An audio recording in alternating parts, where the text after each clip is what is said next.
So, hello everyone. My name is Jillian Reilly. I just wrapped up my fifth year season as a captain and defender of the BC women's lacrosse team. I graduated in 2020 with a communications degree and just recently completed my master's in sports administration from BC's Woods College of Advancing Studies.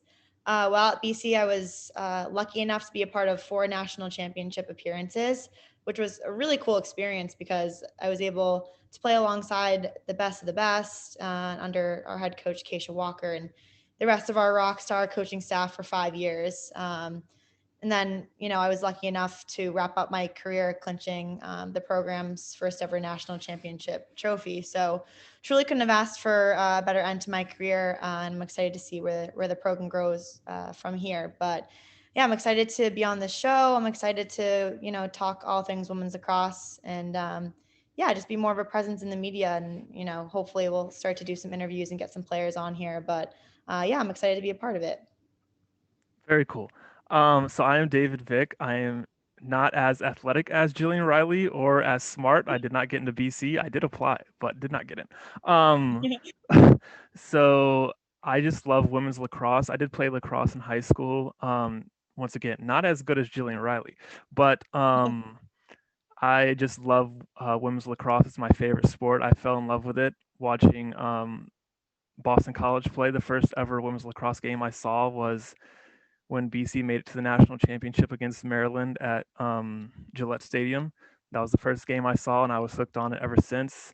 And then how could you not be a Boston College fan? They're just the best. Um, I did do some play-by-play commentating for Mercer's women's lacrosse team. Let's see. I was an intern with the Women's Professional Lacrosse League when that was still a thing. So basically, I'm just a journalist. That is my major. We'll be graduating in December, and I just want to help promote the sport. And as a feminist, I just want to help promote female athletes in general. So that's both of us, and this is the player and the journalist. She is the player. I am the journalist.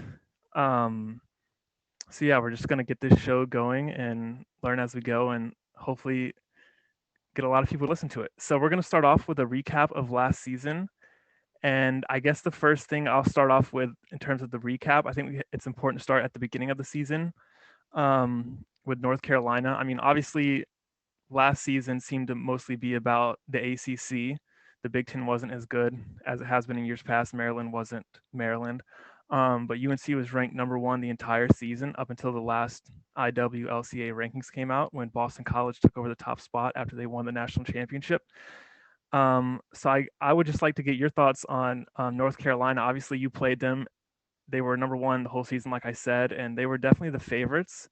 And all the media attention was going to North Carolina. So what are your thoughts on North Carolina, and what were your thoughts like during the season, before you played them, when you played them, and after?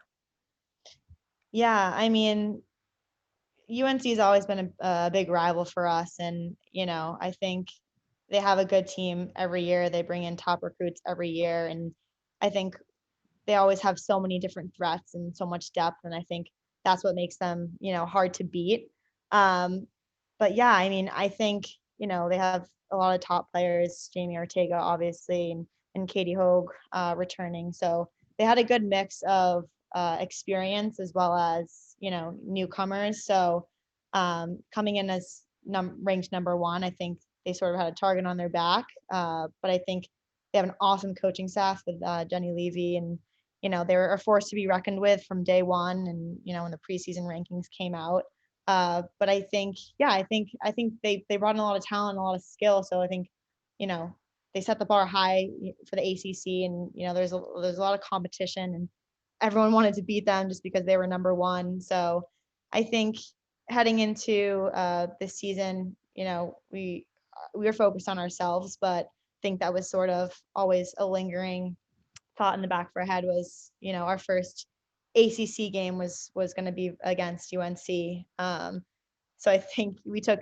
those film assignments really seriously leading up to that game because we knew it was going to take everything in us to beat them, just because they're such a powerhouse. And there was a lot of talk in the media about them being the best UNC team to have even gone through UNC. So there's a lot of talk and a lot of hype around them. So I think it was a big statement game for us when we stepped up to play them. Back in I think early March it was. Like I said before, it's a big rivalry always, and I think we sort of learned our lesson. We lost. They scored 21 goals against us in that first game, so they just showed up. They were the better team that day. I think we were, experience wise, we had a lot of underclassmen who we were still trying to get ready, and prepare them to play at the biggest stage in women's lacrosse, and so they definitely proved themselves that day, UNC against us. But it was also a learning experience for our team, and I think that was also sort of a statement game for us. We sort of, we went home feeling super down. Anytime a team scores that many goals against you, you sort of have to step back and you have to reevaluate. So that's exactly what we did. And, they just had such a standout season. Obviously, they were undefeated all the way up until our Final Four game against them. But yeah, they were awesome, and I give them a lot of credit. I think they worked really hard all season despite being number one. Sometimes that's a lot of pressure, but they proved themselves day in and day out. And then they made it to the Final Four stage, and they have for many years to come. So I think UNC's definitely was a powerhouse all season, and just Final Four weekend came around. It's not always the best team that wins. Our coaches always say it's the team that shows up and plays the best. So that's sort of the mentality that we took heading into the season and heading into Final Four weekend. Awesome. So obviously you kind of touched on it, and I'm sure every team is this way throughout the season, but each team is focused on themselves and they're not really focused on a whole lot of other teams. Obviously, when you play a game and you prep for them, you're focused on them. But it seemed like as the season went on, it was really a four-team race kind of thing to see who was going to be the last one standing, because North Carolina, they played Stony Brook at the start of the season, I think it was, and they blew them out in the second half. They played Florida, who was in the top 10 most of the season. They handled them pretty easily, and it just seemed, at least from my point of view, that it was going to be North Carolina, and then the top four was basically North Carolina, Syracuse, Boston College, and Northwestern the rest of the season. Mhm. Obviously, Boston College started the season ranked really low. Won't even get into that because that was a joke. But would you agree that it was really UNC, Syracuse, Boston College, Northwestern, and then everyone else, or do you think that there were other teams that had a shot? Honestly, I think that since the ACC was so strong this year, we always said that on any given day it could have been any ACC team to win. We had close games with Louisville. We had close games. Our game versus UVA in first half, it was close. So I definitely do think that those four teams, just were the most consistent, I would say, in terms of their ranking, and in the midst of the season, and there wasn't too much change. All four teams were pretty consistent, but I think just the ACC overall is such a dominant league that I think you know it could have been any team sliding into those top four slots. And the Big Ten also, obviously, you mentioned it earlier. Maryland wasn't the Maryland team that they have been in the past, but I think they were pretty dominant, and they had some key players also that kept them up in the rankings. But yeah, I do think overall that those top four teams stayed the most consistent in the rankings. All right. As another question for you, based on obviously playing in the ACC, going into the season, I was expecting Notre Dame to be one of the best teams in the country, and they were. I mean, they were in the top 10 the whole season, top five for a lot of the season. Do you think that Notre Dame would have been a Final Four team had Andy Aldave not gotten injured the first game of the season? And then it was kind of hard to watch her the rest of the season because she never really got back to being herself. Do you think that really hurt Notre Dame as the season went on? Yeah, I mean, I think anytime a team suffers injured, like has to deal with injured players, it's always tough because not only are you losing talent and skill and speed, um, especially through the midfield, but you're losing leadership. You're losing just a spark that sometimes teams rely on in order to carry them throughout the season. But I don't necessarily think it was because of Aldalve's injury. I think they faced a couple other injuries in key players, and then they were a young team too. So I think it was probably just a mix of everything all at once. You're losing leadership. You're trying to welcome in underclassmen and get them caught up to the speed of the game. And for us, for every team this season, some teams didn't have a fall. They didn't have a fall ball, so there was the timeline to get ready for season was a lot shorter. And I think even coming off of the COVID year, you sort of play like there's tomorrow isn't guaranteed. So I think there's just a lot going on from the end of the canceling of last season and sort of an accelerated fall. So I think it was a mix of a lot of things. But when one of your top players goes down, it's always a struggle to bounce back from that, and other players have to step up and take over. So I think that was ultimately Notre Dame's issue. They're a phenomenal team. We faced them in a series weekend this past week or this past season, and then we faced them again in the Elite Eight, and they put up a fight. They still had a bunch of key players step up, and their coaching staff is really bright, and they put in a lot of strategy, and we knew that it was going to take everything we had to beat them. So you know, like I said before, it's tough when a player goes down, but I think there was a lot of things that added to sort of their slow progress, especially toward the end of the season. All right, for sure.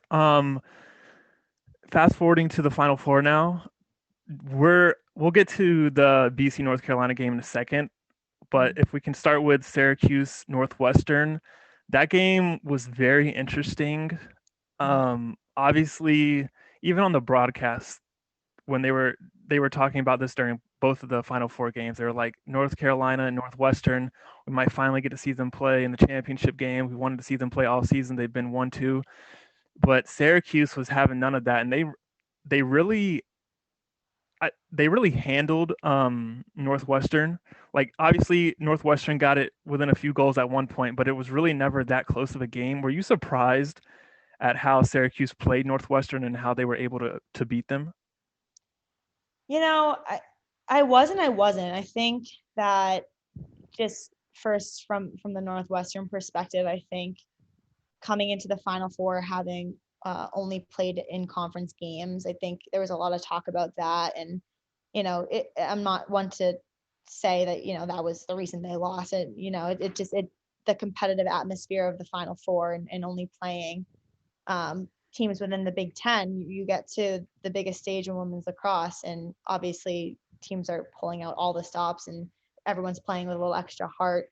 But Syracuse is and was such a dominant team this season. We faced them in a tough series. Also, we won one, and then we lost one, and then we fell short to them in the ACC tournament semifinal. So I wasn't really surprised, and I knew how strong they were, and they have a lot of depth despite losing Harrischuk and Carney during the season. They had a bunch of people step up, and they've always had so much depth through the midfield. So, I was shocked, but I also wasn't.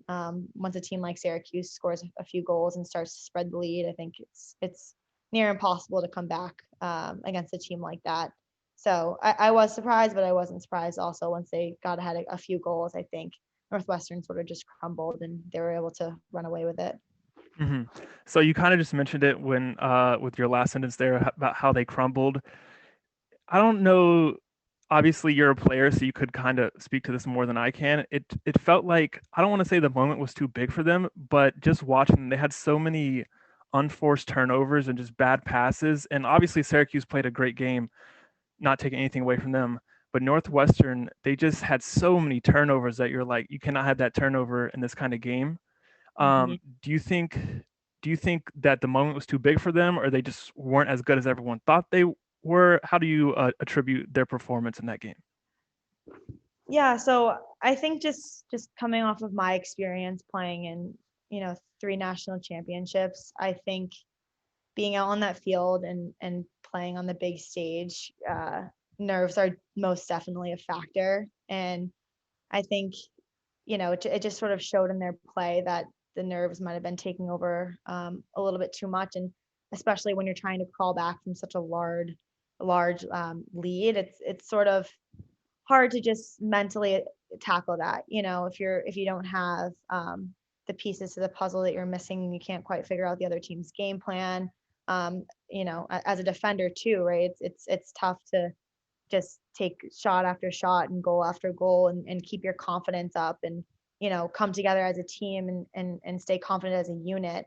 That definitely looked to be a struggle for them, especially defensively. They just couldn't really stop all of Syracuse's threats. And then I think offensively, you mentioned it, they just had too many turnovers. And so I think a huge piece of it was just so much was on the line, right? It's everybody's goal to win a national championship. And I think the nerves probably got the best of them that day, and it was a combination of that and also just not being able to piece things together both offensively and defensively. I think halftime it just was sort of like we got to get ourselves together and we got to do our best to put up a fight the second half. But like I said, Syracuse just sort of pulled away with it, and I think ultimately that was their problem. I don't think it was a true testament to the team that they were all season. They were a force to be reckoned with in the Big Ten. They were number one the whole season in their conference. So I don't think that they displayed how much skill and how much talent they truly had. So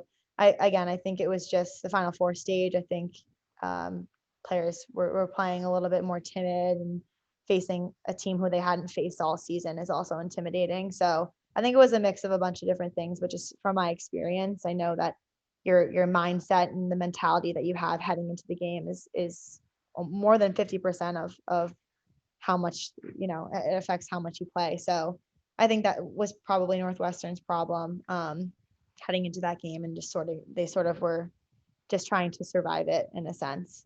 Mhm. So that's a really good transition into the BC North Carolina game when you're talking about how Northwestern didn't really show the team they were the whole season.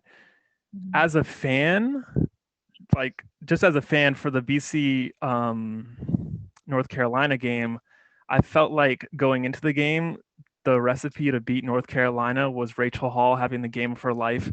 Just because if you look back at the North Carolina Notre Dame game from earlier in the season when Notre Dame was in it until the very end, I think they lost by 1 or 2 goals.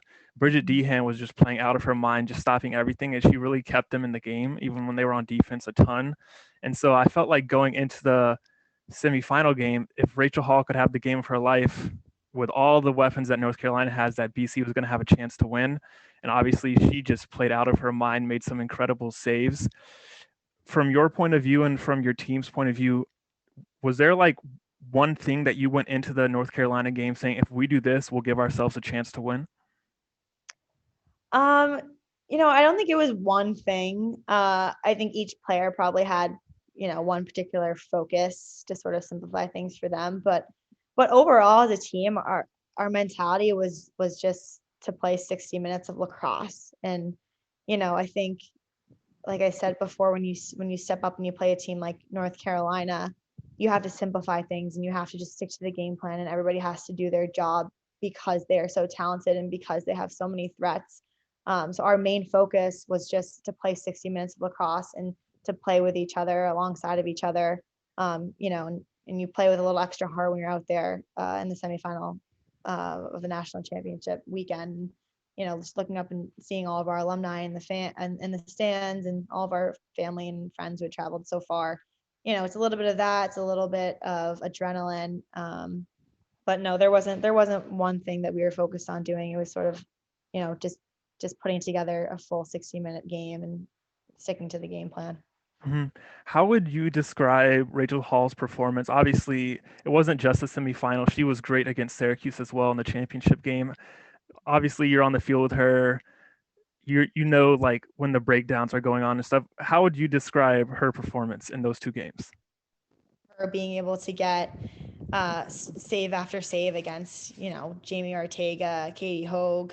I think, we sort of just built off of that. And, we see her make those unbelievable kick saves. And, how can you not have her back? She had ours time after time. And, she was just so rock solid back there that I think as a defensive unit, we rallied around that and we stuck together. And, I think it translated like through the 30s and then down on our offensive end too. But I think our spark that game was most definitely her and just how rock solid she was. She came up with huge saves at the end of the first half, and then obviously throughout the second half that sort of were game changing saves. So, we played together as a team, but she was ultimately the one that got us to that national championship game. She was just so rock solid, and which I'm just so proud of her. She's put in so much hard work the past few years and this whole season to help get this team back to the Final Four. So just to see her have such a standout game at the most convenient time of the season was just so awesome. And we're all big fans of her, and we're excited to see what she does in the next couple years to come. How can you not be a fan of her? She was amazing. I um, know. Sticking with the defense, I was super impressed going back to the very beginning of the season with Hunter Roman. Um, like my God, I was like, who's wearing this number 42? And it's like, oh, that's Hunter Roman. And she was just incredible from the jump. I mean, obviously she was a freshman, so she made her mistakes, obviously, but like she was just locking people down. And then you also had Sydney Scales, another freshman who played great defensively. Um, and the BC defense this year compared to what it was in the COVID shortened season, I feel like it was so much better this year. Obviously, y'all weren't a terrible defense or anything in the COVID shortened season, but the freshmen, Hunter Roman and Sydney Scales, and then Melanie Welch, I can't even forget about her. She was incredible.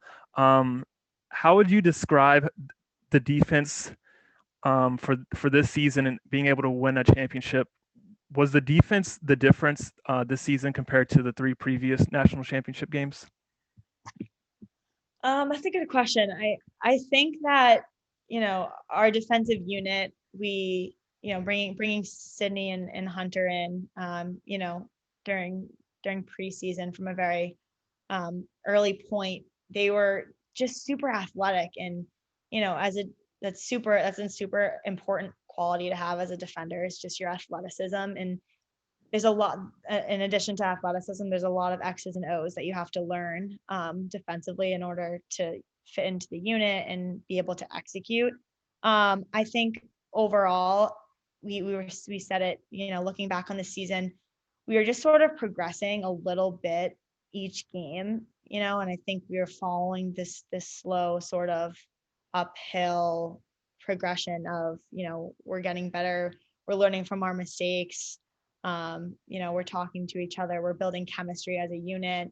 And I think for me, having been able to play under so many stud defenders and learn from the best of the best, I think I sort of stepped into more of a leading role in the past 2 years. And I wanted to bring along these two freshmen, and Holly Schleicher as well. She was only a sophomore, but one of our best defenders this year. And I think we all sort of just rallied around the fact that we weren't we weren't one of the top defensive units coming into the season, and people really didn't expect much from us. So I think that was sort of our driving force the whole season. And people didn't think that we were going to be able to put up a good fight against, the UNCs, the Syracuses, the Northwesterns, the top teams in the country. And I think, we always stepped out on the field and with a chip on our shoulder, and we had something to prove because, we also have such a strong offense too, right? Like we had to play against the best of the best in practice. We're trying to shut down Charlotte. We're trying to shut down Kara, Jen Medjid. So, we had the best preparation, all the tools in the toolbox that we needed to become one of those strong defensive units. So I think when the time came, we just sort of, we played for each other. We played knowing that, again, we weren't a unit that was talked about or, had any sort of expectation of coming out and being really dominant. So I think it was a mix of all of that, but those younger players definitely stepped up. And I was so proud to see how much progress they made from preseason till just throughout the season until the Final Four. And I'm so proud of them, and I'm so excited to see, they're all returning next year. I'm excited to watch and see what they do next. But yeah, no, they're awesome. And to have the confidence also to come in as an underclassman and play on the biggest stage is just, they took it like champs, and they were tossed around a couple of times, but they shut down some of the best players in the country. So it was really, really exciting to be a part of that and their journey. Mhm. And I'm glad you mentioned Holly. Please forgive me for not mentioning her. She was a second team All American. So, yeah, she was incredible. Um, And then obviously you had a great season as well. Did you think, just one more question about the defense? I feel like coming into the season, like you were like the one kind of guarantee. There had been a lot of turnover in recent years, with Hannah Hyatt graduating, Brooke Troy, and then some. Even going back to the first two national championships, there was a lot of turnover and there wasn't a lot of returning faces, Mhm. and so there were a lot of question marks going into the season of like who's going to fill these roles because in the COVID shortened year, you had a few more players that were seniors. They decided not to return. So did you were you? I don't even know how to ask this question honestly. Going into the season, were you kind of worried about the defense? Obviously, you said you took a leadership role. What was your mindset going into the season about the defense? Because, like you said, y'all weren't expected to do much, but then as the season went on, it was incredible defense. hmm No, I wouldn't say I was nervous. I think, it's always scary having to rebuild a unit and, but I was never nervous because I knew that we had so many people that could step in and step up and add so much to the unit. It was more of just trying to, sort through who would play well together, who plays the best where on the field. So it definitely wasn't nerve-wracking. It was more exciting in the sense that, we're starting from, you know, pretty much we're starting from scratch, but we have so many different players that can step in and, you know, and just be forces on defense. And like I said before, just athleticism is a huge part of being a good defender. And on top of that, just one thing that we always focus on at BC is just trust and having each other's backs. And our defensive slogan is all eight, all in. So it was really just finding what eight players were gonna be able to step out on the field and do their job, in addition to having their teammates back. So it wasn't necessarily nerve wracking, but it was definitely just more exciting, and we had so much. Me and my coach Jen Ken, we had so many conversations about where we were gonna go, who we were gonna go with, and so it was exciting, and we had a lot of depth. I think we had the most defenders on like throughout our bench this season. So we knew that on any given day anybody could step up, and I think that was also something that was so special about our unit was how much depth that we had. Hmm. I would love to talk about you and your season a little bit. Um, Fast forwarding to the Final Four, Yeah. you were injured. Can you kind of explain like how that happened and what that was like having to watch from the sidelines? Yeah, it was really devastating in our Elite Eight game versus Notre Dame. I'd made a cause turnover, and I was just running down the field with the ball, and I just went to go step with my right foot, an outlet pass to somebody, and I just felt, a pop that wasn't wasn't obviously didn't obviously feel good, and I tried to just run back on defense and sort of forget about it, but it just became too much, and I ended up having to take myself off the field. And originally, I just thought that it was a minor tweak, and so I hopped up on the table. I had our trainer tape it, um, and this one I wanted to go try and run again. There was just something that felt off.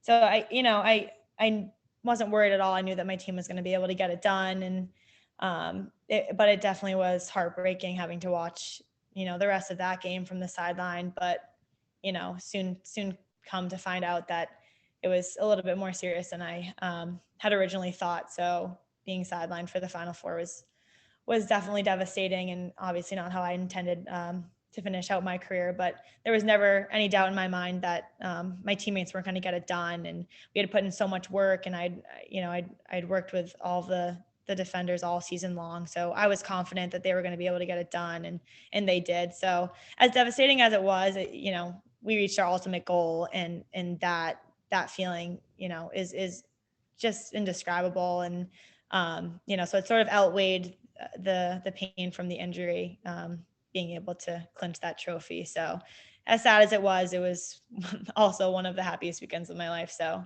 I don't really look back, and I don't really dwell. I just sort of, I celebrated with my teammates, and obviously it's something I'm going to remember the rest of my life. For sure.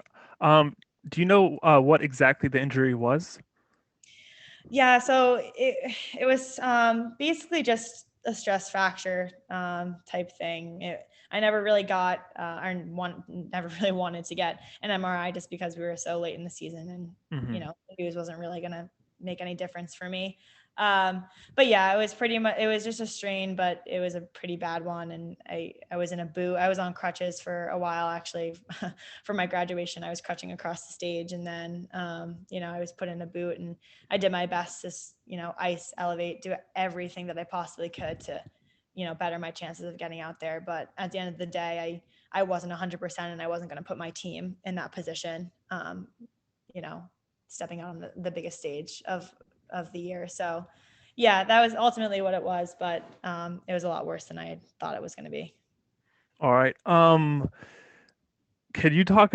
I know you've already mentioned it here and there, but just going back to losing three straight national championships and then finally getting over the hump, as in any other sport for lacrosse, if you're gonna put yourself in position to win the championship, you're also putting yourself in the exact same position to come up one game short and feel the most pain you could possibly feel by losing the championship. And y'all went through that 3 years in a row. So going into the fourth year, could you talk about what your mindset was going into it, even though you weren't playing, and putting yourself in that position to be on top of the lacrosse world, but also come up one game short? And then could you talk about what it was like um, when y'all did win the game, when you finally achieved what y'all had been so close to achieving year after year?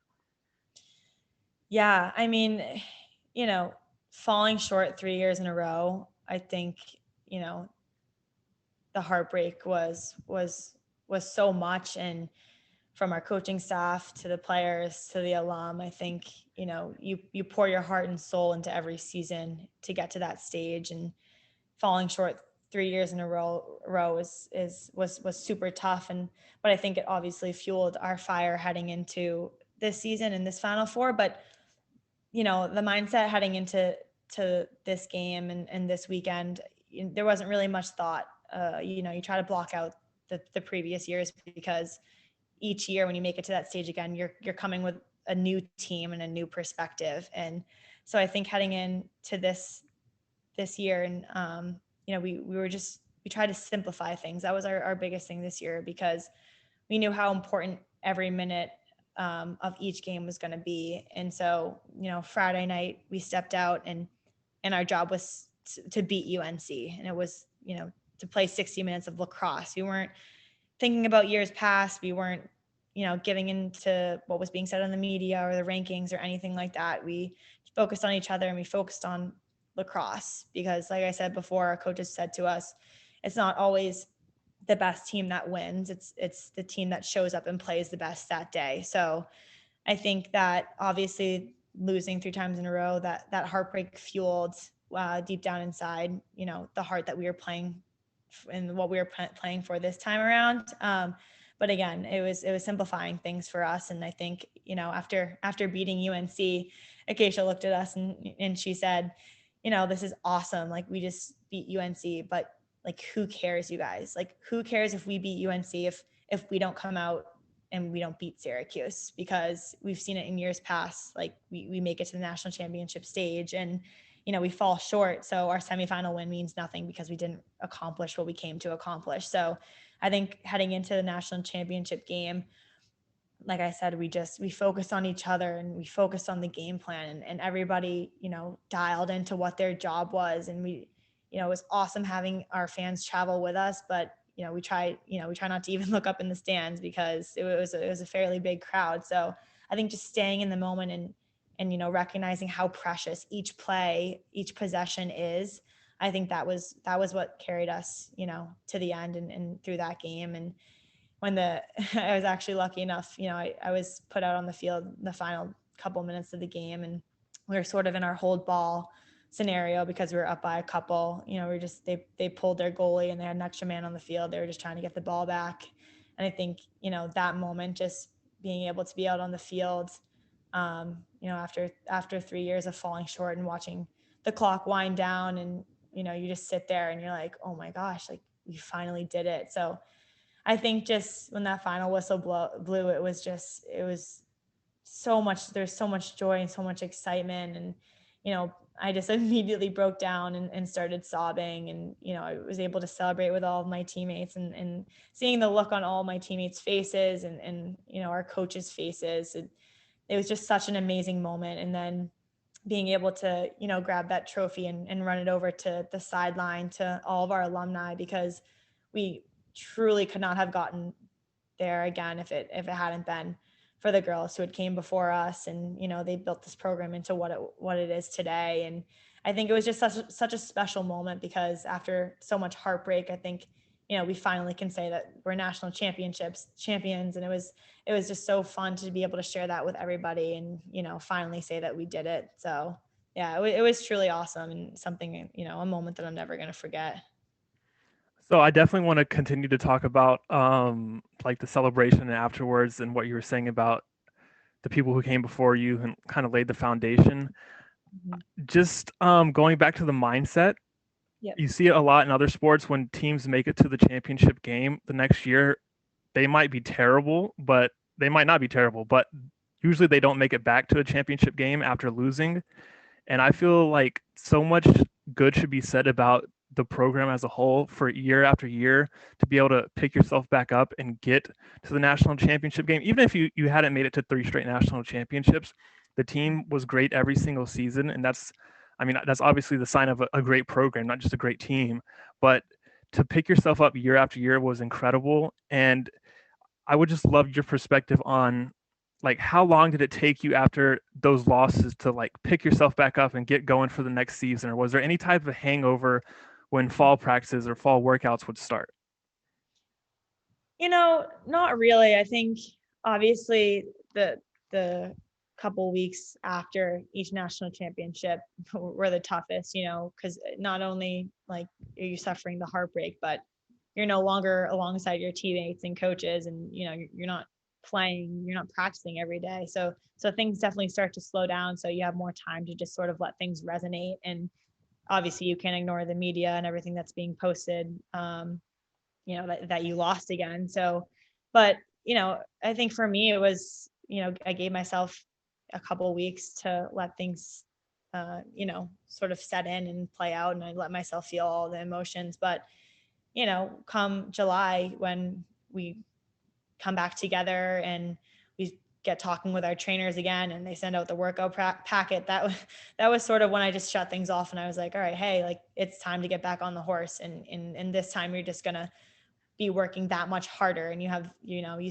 come into the fall and you have that much more of a chip on your shoulder, playing. I don't think the losses lingered for that long. I don't think they lingered heading into the fall. I think, we have so much fun together as a team. And I think when we finally came back all together in the fall, we just wanted to have fun, and we just wanted to start, building connections and strengthening our skills and having fun as a team. So as sad as each year was, I think come the fall, we were just ready to turn the page. And, it's a true testament to our coaching staff and Acacia, and how she's able to just rally us and motivate us to get back to work. And, obviously her slogan is dream big, and we're all behind her in that. And she gets, all the each new year when a new freshman class comes in, she gets them on board. And I think that's what makes our program so special. Is just, you know, our perseverance. And, we play for each other. We have so much love for each other, and on and off the field. And I think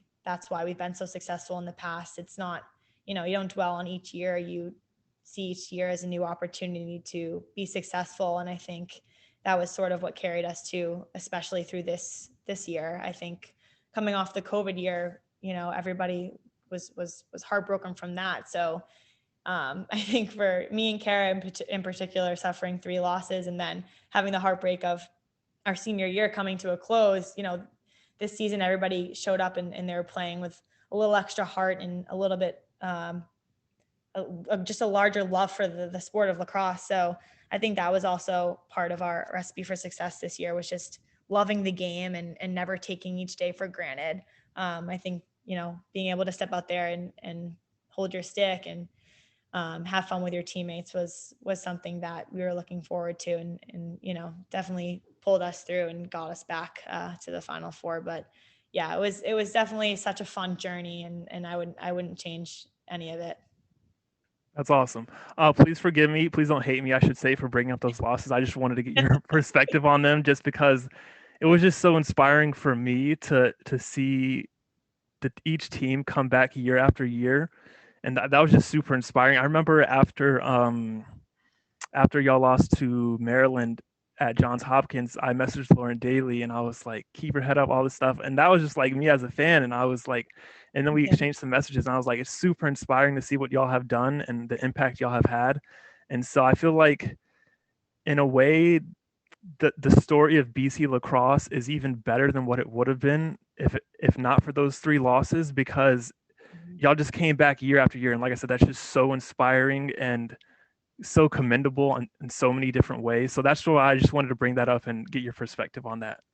Yeah, no, no. I mean, as tough as it is to talk about those three losses, I think that they're a part of us, and they made us into the program that we are today. And I think everything happens for a reason, and the timing wasn't right those last 3 years, but um, they helped us learn, and they helped us become a stronger team. And there were things that we hadn't prepared for in those 3 games that we knew we had to prepare for this time around. So, I think that each year we learned something different about our team and about Final Four weekend as a whole. And I think our preparation, our coaches, oh my God, they were just so dialed in and so tuned in. And our practices, even leading up to the Elite Eight, we were doing a bunch of different scenario work, and we were preparing for everything. We pulled out all the stops, and we just wanted to make sure that we were putting ourselves in the best position possible,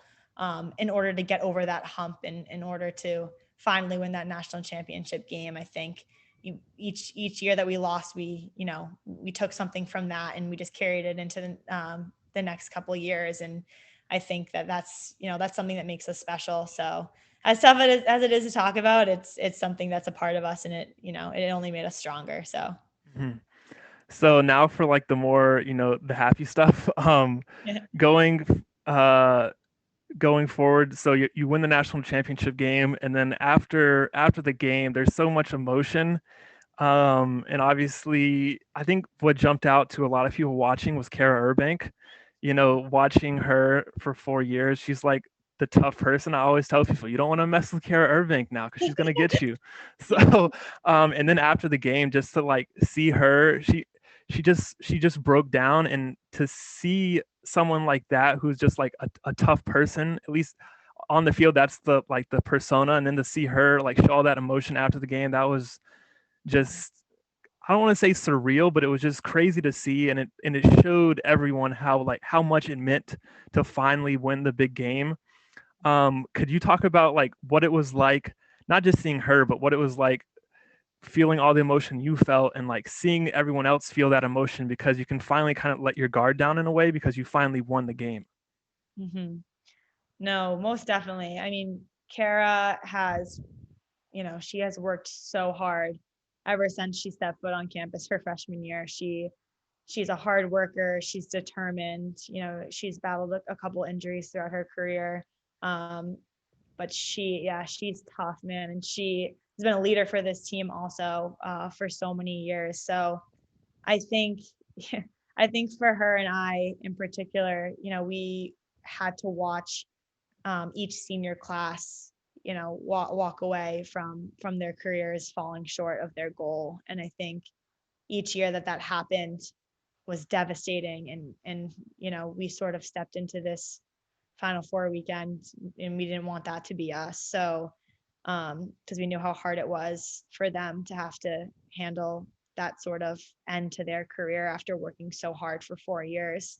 So I think, you know, the moment that we had realized we won it, it was so surreal. And yeah, you just, there's nothing else you can do but just cry tears of joy, because it's just the hard work that you pour in for so long, and all the sacrifices that you make, in order to come back is just sort of what makes this game so special. So I think that we looked at each other, and we were crying tears of joy, but it was just sort of, it was so overwhelming. And we did it. We could just look at each other and say that we did it after 4 years. So, and we did it for everybody else too. All those seniors that weren't able to get it done and had to walk away, trophyless. I think that was so hard for us because they were our leaders, and we looked up to them so much. So I think finally, this was our last year, and we knew that we weren't going to have a second chance after this. So I think that's what made it extra special and just sort of cued the waterworks for the both of us.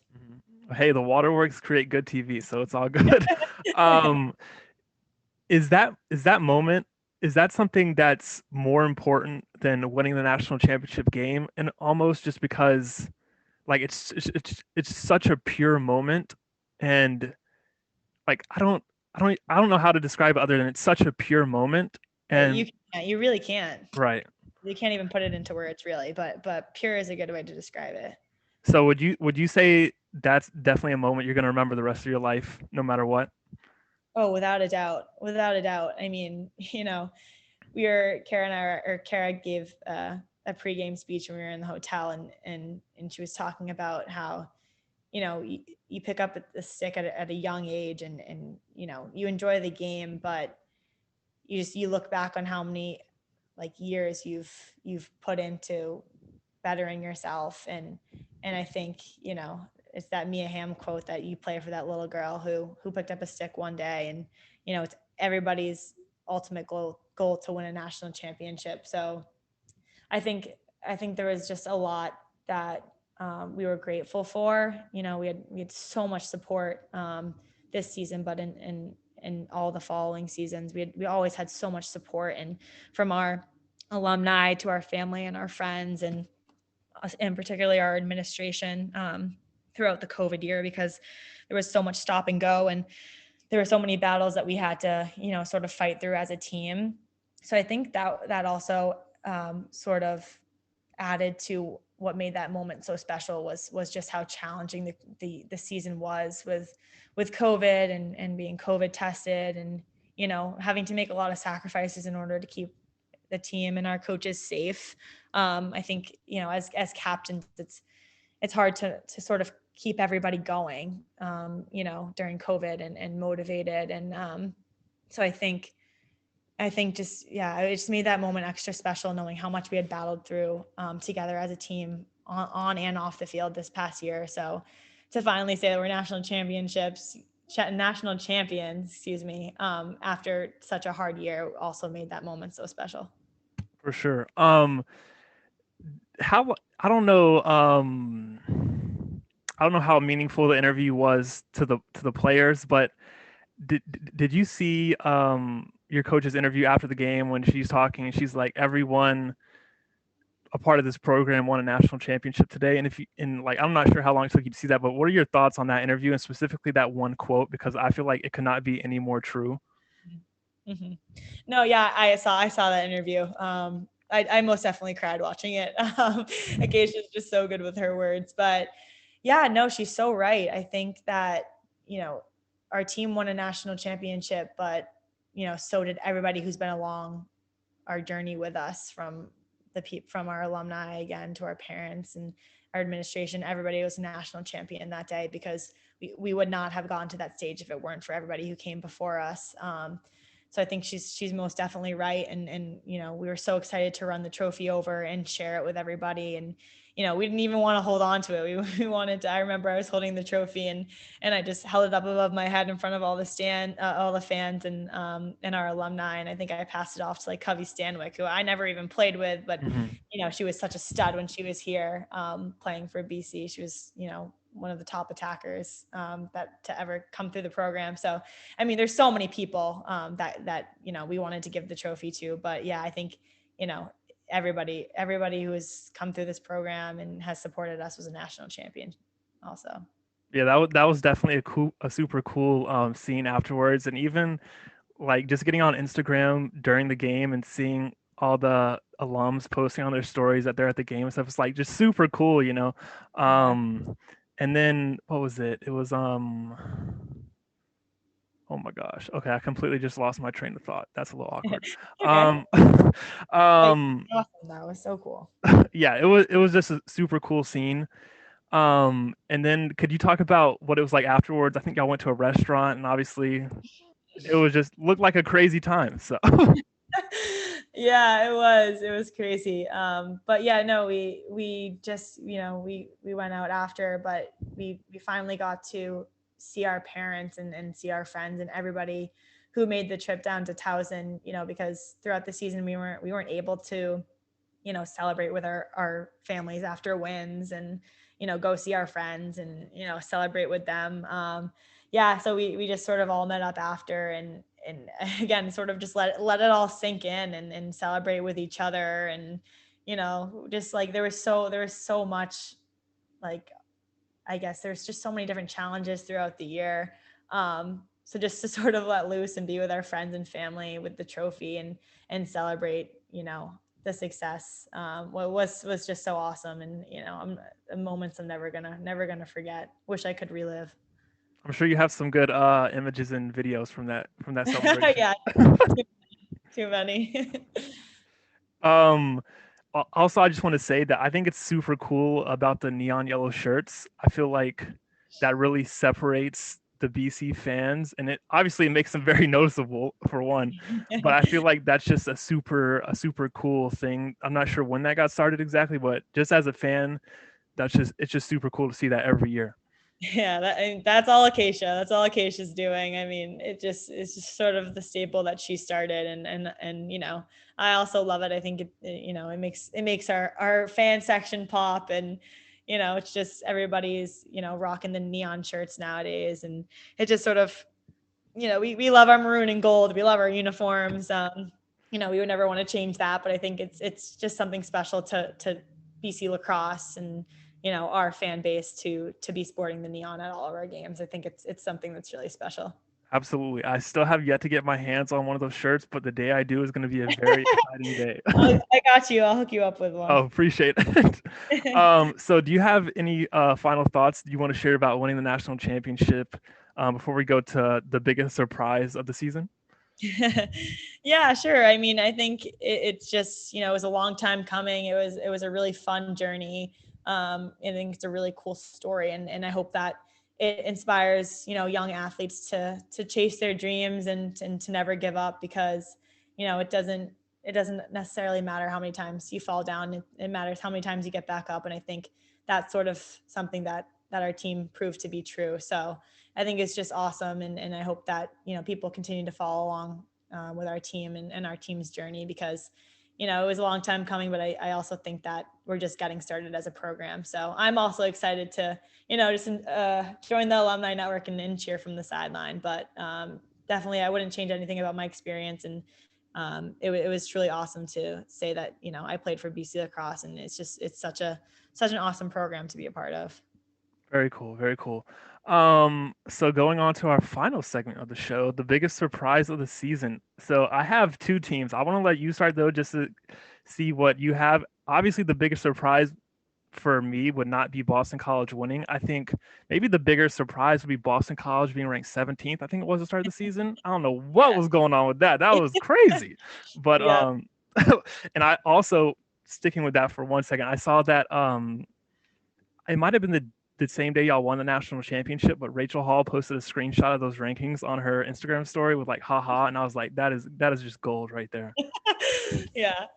Um, yeah, I mean, I think coming in ranked 17th obviously fuels the fire a little bit. And I think we sort of came together, and we just made that part of our identity. I think we really fed off of just like the underdog mentality, and you come in ranked 17th, you don't have anything to lose. You have everything to gain. So I think that, heading into preseason, and also coming off again the COVID year and not having played for a while, I think there was just like a lot that we had to prove and wanted to prove. So I think heading into our first game against Albany, I think we sort of, we don't pay too much attention to the rankings, but I think it definitely was in the back of our heads, and we just sort of came out on the field, and there was just a different spark, and everything fell together.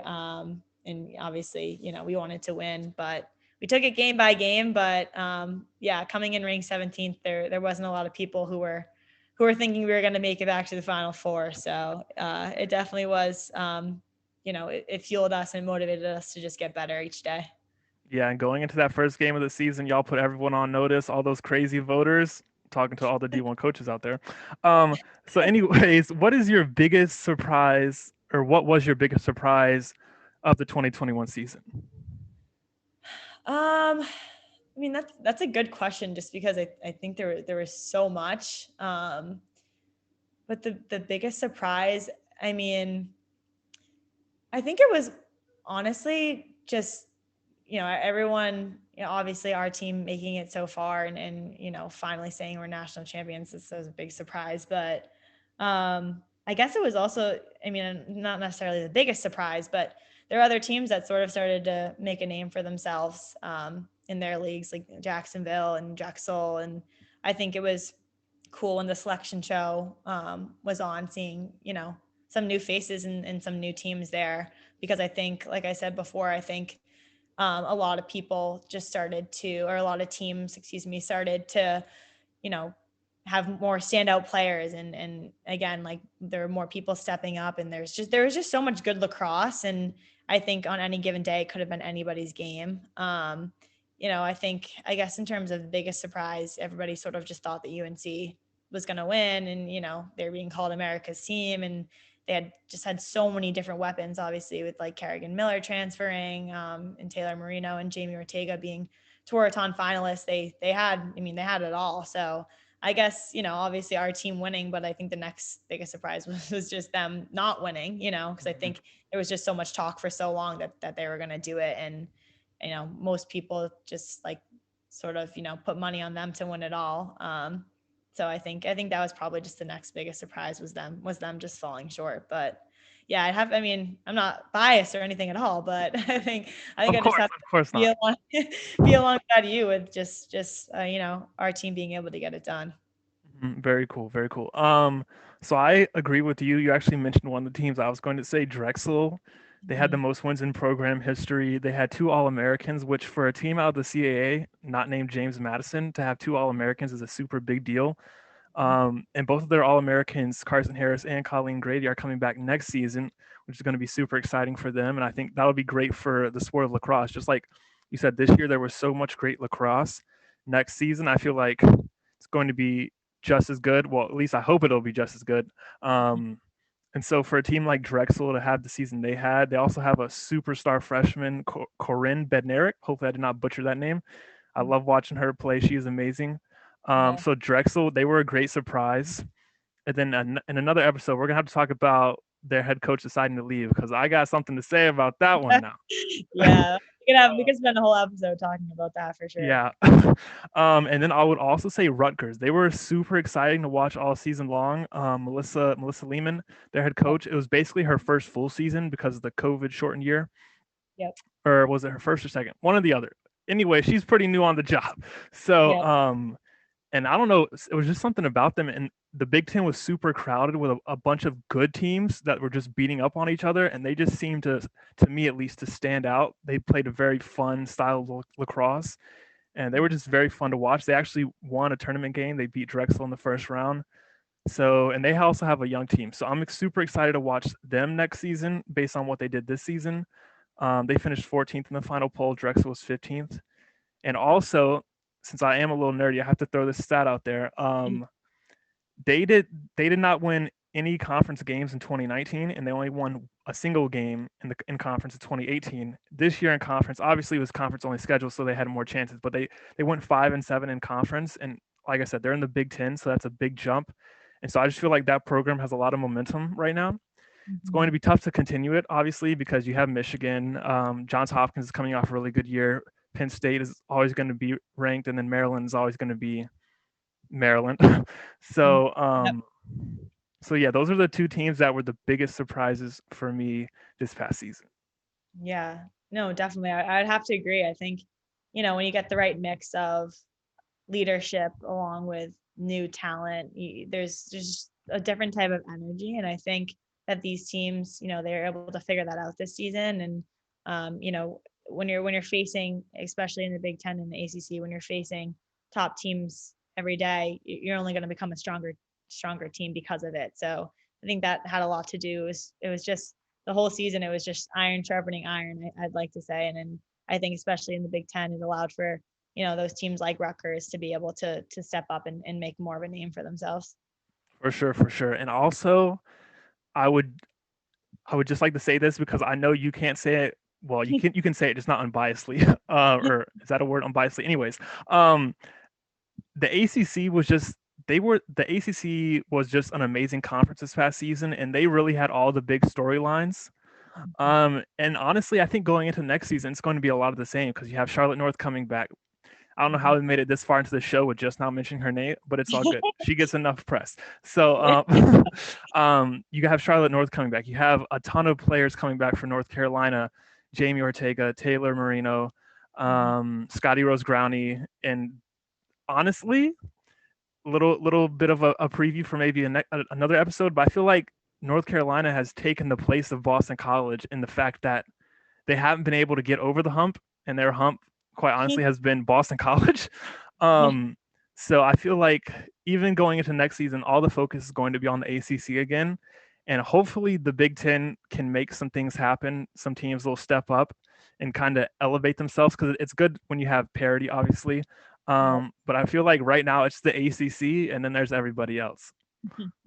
Yeah, no, definitely. The ACC is definitely the most dominant league, and I think this past year there was a mix of a lot of young talent, but also veteran experience. So I think when you put those two things together, teams are just super strong because of it, and you know for people coming in high school and are looking to play at the collegiate level, I think obviously people target the ACC because they know how competitive it is. All the ACC teams are bringing in top recruits, so it only strengthens each individual team, but also the conference as a whole when you're bringing in such stud athletes, and also people just getting that much better throughout their careers. I think that's what's just so special with the ACC, and there's so many players who get honorable mentions and all Americans and who are going out for uh, trying out for the USA team. I think the ACC is just so stacked, and it's only going to continue to get stronger because of the people that are looking to play. The best of the best are looking to play in the ACC. And we saw this past season that 3 out of the 4 Final Four teams were ACC, so which isn't necessarily always the case. So I think the Big Ten, again, they were playing only in conference games, so it was a little bit different this year. But I think the ACC is definitely most dominant.